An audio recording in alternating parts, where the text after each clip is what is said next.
Good evening छात्रों, मैं आपका व्यवसाय शिक्षक दीपक सिंह। जैसा कि अभी हमने आपको तरंग का इम्पोर्टेंट क्वेश्चन दिया था, जैसे कि यहाँ था कि तरंगों के अध्यारोपण से क्या आशय है या इसका सिद्धांत बताइए, व्यतिकरण और से आपका क्या आशय है प्रकाश के तरंगों के। तो आइए इसका हम देखते हैं, एक एक क्वेश्चन को सॉल्व कर लेते हैं जल्दी जल्दी। अध्यारोपण क्या है? देखिए, एक लाइन में आप कहें इसको कि जब दो, या स्क्रीनशॉट भी ले सकते हैं, ऐसे कर ले तो स्क्रीनशॉट भी आ जाएगा आपका।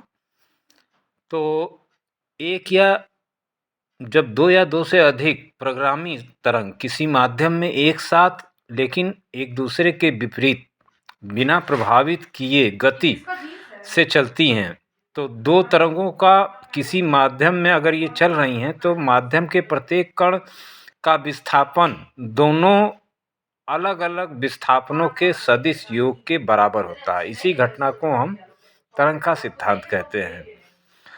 तो अर्थ अगर आप साधारण भाषा में लिखें तो ये एक दूसरे पर निर्भर नहीं करती हैं। दो तरंगे अगर एक साथ चल रही हैं, जैसे कि आप बाजा बजा रहे हैं तो रेडियो स्टेशन ही आप रेडियो लगाएं तो कई रहती हैं तरंगे, जिसमें कि बनारस पकड़ लेता है, तो आप उसको घुमाते हैं तो उस हिसाब से ये कार्यक्रम आप पकड़ते हैं। यही काम टीवी में होता है। तो ये चीज़ इसी को हम तरंगों का अध्यारोपण का सिद्धांत भी कहते हैं। लेकिन यह सिद्धांत अक्सर पूछ देता है किस पर लागू नहीं होगा, तो लेजर तरंगों पर और प्रघाती तरंग, क्योंकि इनका आयाम बहुत ज़्यादा होता है, इसलिए इस पर ये लागू नहीं होगा। अब ये कई प्रकार के होते हैं, तो 3 प्रकार के होते हैं: व्यतिकरण, विवर्तन, विस्पंद। ये आपको दिखाई दे रहा होगा। और अब उसमें दो तरंगों का व्यतिकरण क्या है? जब किसी माध्यम में एक ही आवृत्ति की दो तरंगे, एक ही आवृत्ति एक हो और दिशा भी एक हो, तो उनके अध्यारोपण के माध्यम से विभिन्न बिंदुओं पर जो परिणामी तीव्रता होती है, कहीं ज़्यादा कहीं कम, पर अलग अलग तीव्रताओं का योग आप देखेंगे तो कहीं भिन्न होगी, कहीं अधिक होगी। तो जहाँ बहुत कम होगी उसे अधिक होगी। घटना को जो हम व्यतिकरण कह लेंगे, जहाँ तरंग तीव्रता बहुत अधिक होगी या कम पाई जाएगी। अब जहाँ अधिक होगी उसको हम संपोषी कहेंगे, और जहाँ कम होगी उसे हम विनाशी कहेंगे।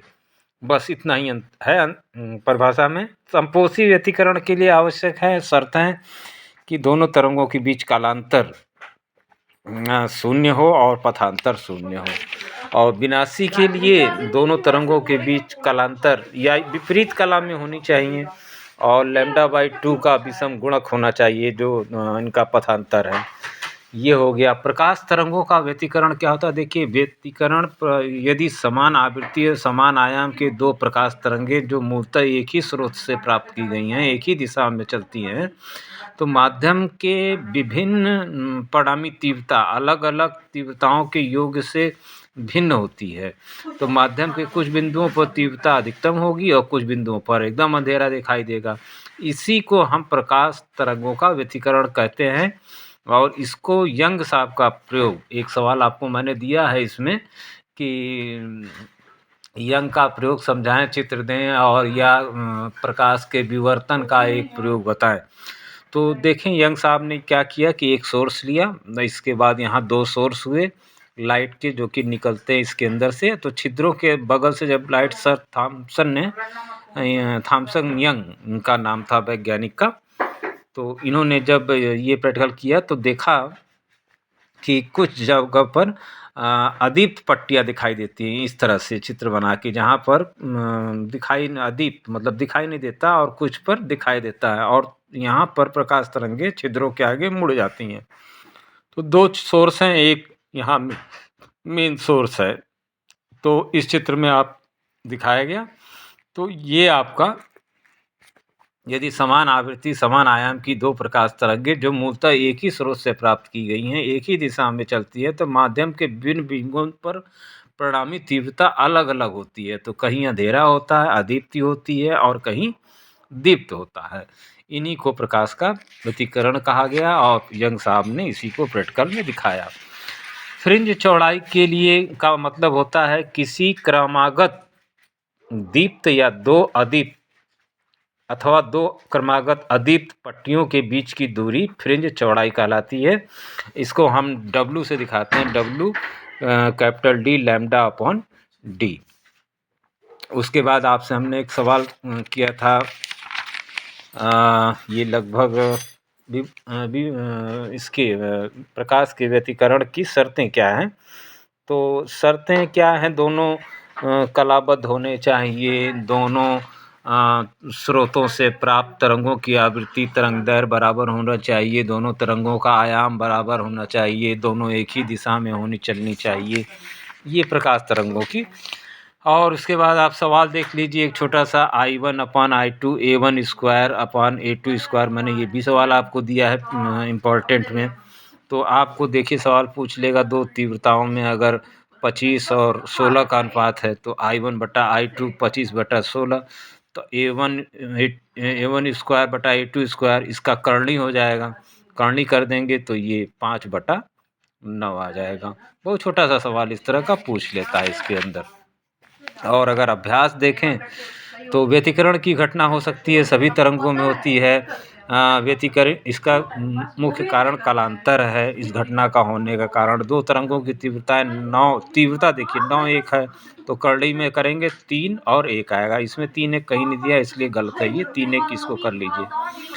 उसके बाद तरंगों की व्यतिकरण की ऊर्जा विनाशी से स्थानांतरित होकर संतोषी वाले स्थान पर पहुंचती है, ये हो गया। और सूत्र में सवाल में वही संपोषी व्यतिकरण क्या है इसकी शर्त बता दीजिए, विनाशी, जो मैंने आपको क्वेश्चन दिए हैं। अभी आप उसको देखेंगे तो आप समझ में आ जाएगा।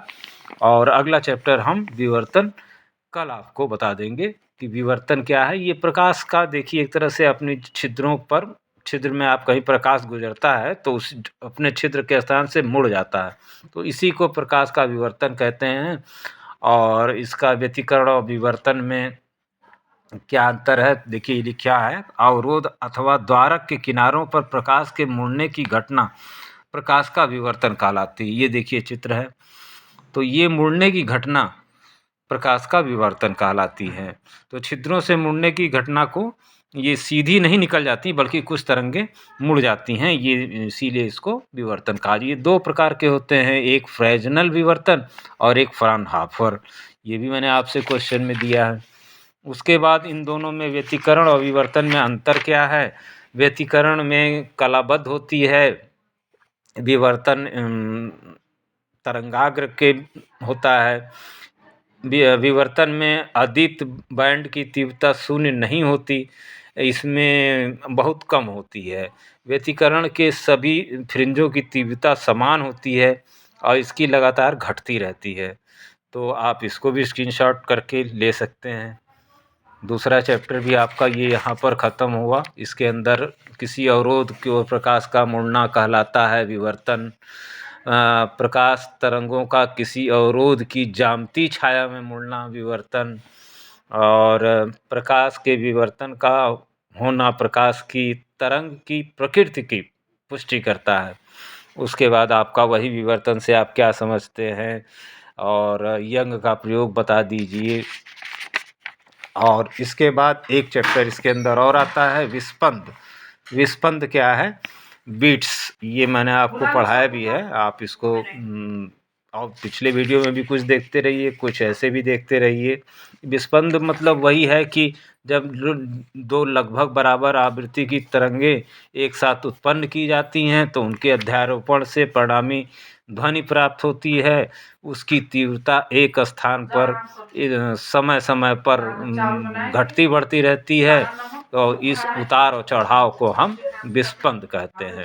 और एक चढ़ाव एक उतराव को हम विस्पंद आवृत्ति कहते हैं। बस उसके बाद इसके अंदर अगर आपको देखिए यहाँ एक ये चीज़ दिया है, 1 सेकेंड में n1 माइनस n2 अगर दो आवृत्तियों वाले विस्पंद हैं तो उनकी तीव्रता सुनाई देगी 1 सेकेंड में। तो समानांतर भी आप डेल्टा टी भी करेंगे तो 1/n1 माइनस n2, इस पर सवाल भी आ जाता है कि जैसे कि ये देखिए 2 ध्वनि स्रोतों के बीच में इतना हर्ट्ज है, इनकी इन 2 क्रमागत विस्पंदों में कितना समांतर होगा, तो दोनों को माइनस कर लेंगे और फिर समानांतर में 1/n1 - n2 1/4 सेकंड। इसका उपयोग कहाँ होता है? आवृत्ति ज्ञात करने में, बाजों को समस्वरण करने में, एक साथ जैसे बाजा बैंड बाजा बजते हुए देखते होंगे, तो उनका सब एक साथ एक स्वर में हो जाते हैं। विस्पंद व्यतिकरण में अंतर क्या है? इसमें दोनों ध्वनि तरंगों की आवृत्ति बहुत ही थोड़ा-सा अंतर होता है। इसमें दोनों ध्वनि तरंगें आवृत्तियाँ पूर्णतः समान होती हैं।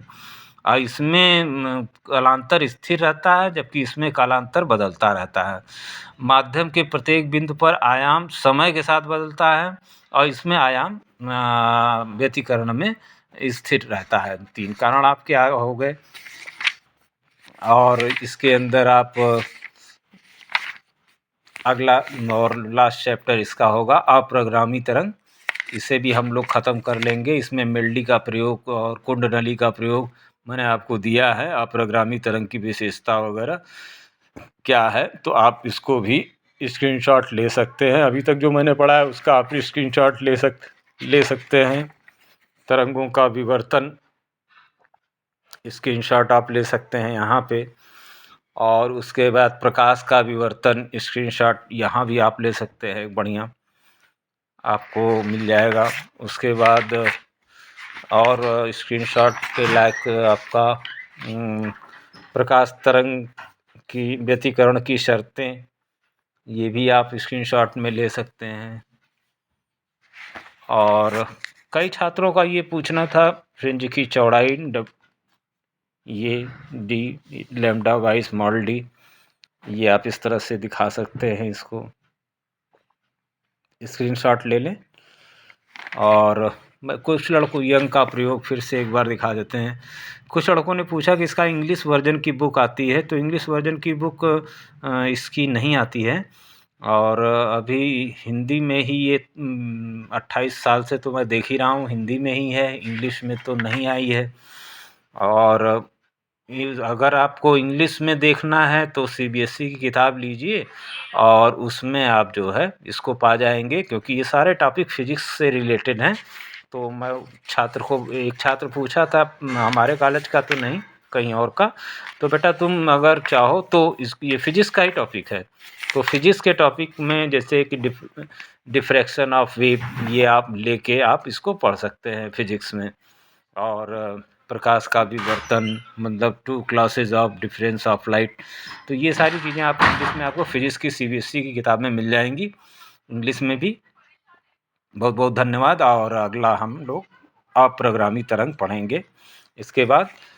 और ये आपका रेडियो टेलीविज़न कक्षा 12 70% का कोर्स आना भी है इस बार, तो इसलिए आप लोग तैयारी थोड़ा प्यार से करिए। और जो पढ़ा इतने को भी, तो वो फेल नहीं होगा, ये गारंटी मेरी है। Many many thanks again.